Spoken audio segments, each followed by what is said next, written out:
حي على الفلاح.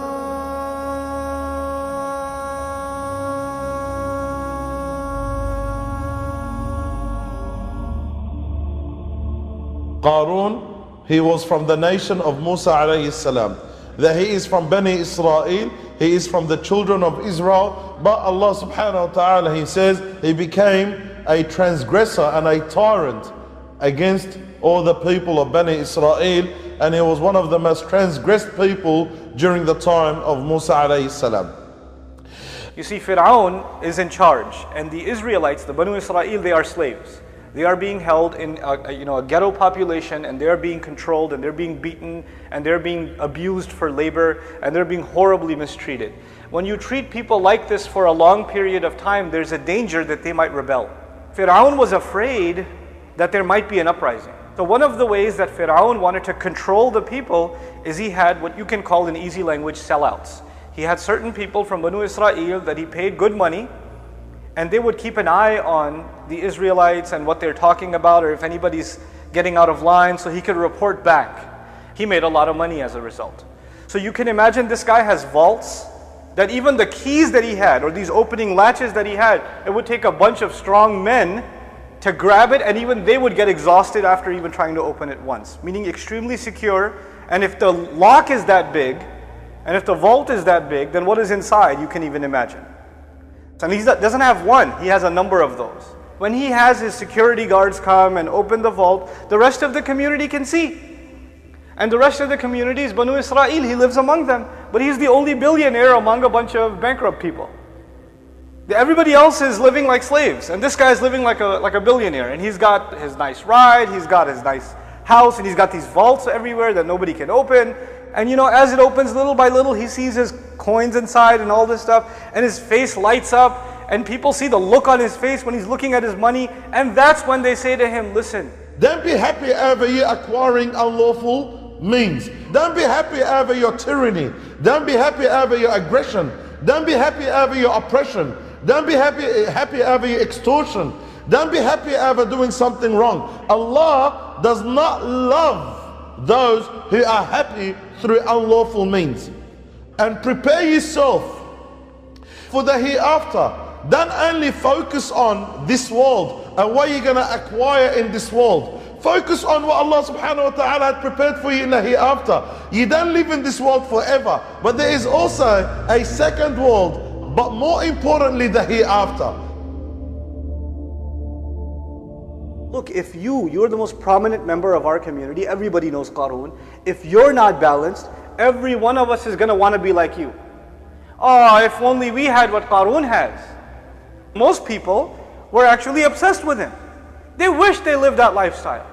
They were hoping for that. Why? Because he's in that position. It's an attractive position to be in. Everybody wants to be like that. What was the response of Qarun after his people told him, don't be happy? His response was, I acquired all my wealth. I got all my wealth through my own experience and through my own sweat. I'm the one that worked so hard for this wealth.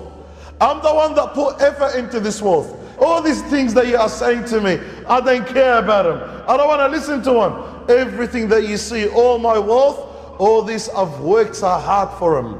So Allah Azza wa Jalla now he responds, didn't he know? Didn't he know, Qarun?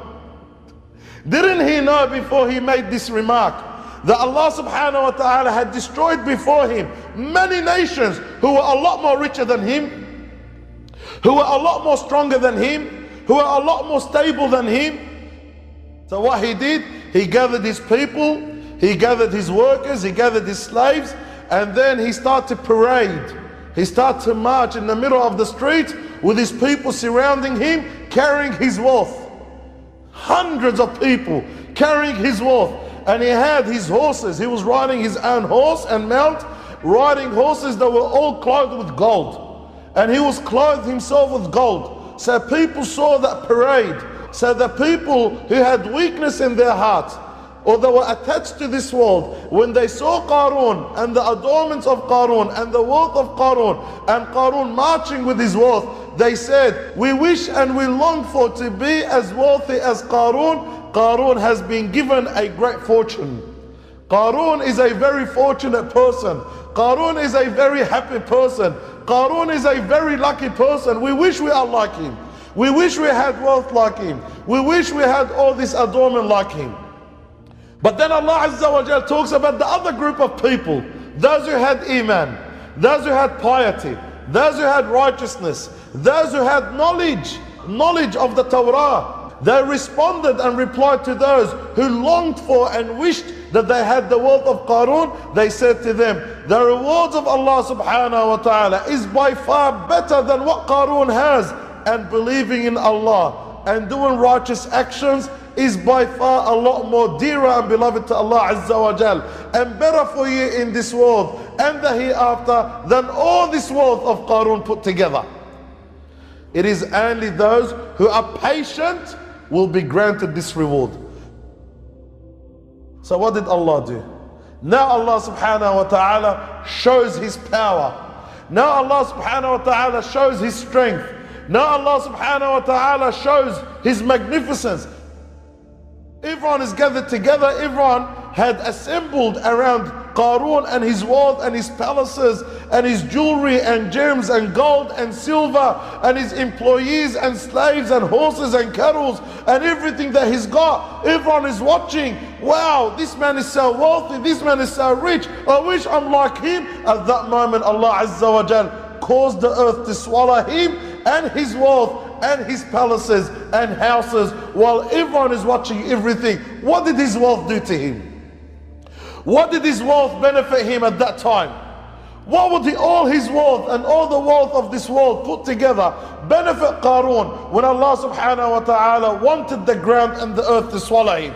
He had nothing. He had no company to help him. He had no one to support him. Allah speaks about those who were longing for and wishing for to become like Qarun. When they heard and they saw what happened to Qarun, now they said, Allah Azza wa Jal is the one that decrees upon His servants His provision, His sustenance. And Allah subhanahu wa ta'ala is the one that writes and decrees upon His servants what they get in this world and their share in this world. And what Allah subhanahu wa ta'ala had written upon them in this world. And if it wasn't for Allah subhanahu wa ta'ala saving us now, they wish, they did not think what they thought of yesterday. Now they are happy, they don't have the wealth of Qarun. They say, if Allah subhanahu wa ta'ala did not bless us, and Allah made us like Qarun, Allah would have destroyed us, and Allah subhanahu wa ta'ala would have caused the earth to swallow us the way the earth swallowed Qarun. But Allah subhanahu wa ta'ala blessed us that He did not put us in a position as Qarun. The disbelievers will never succeed.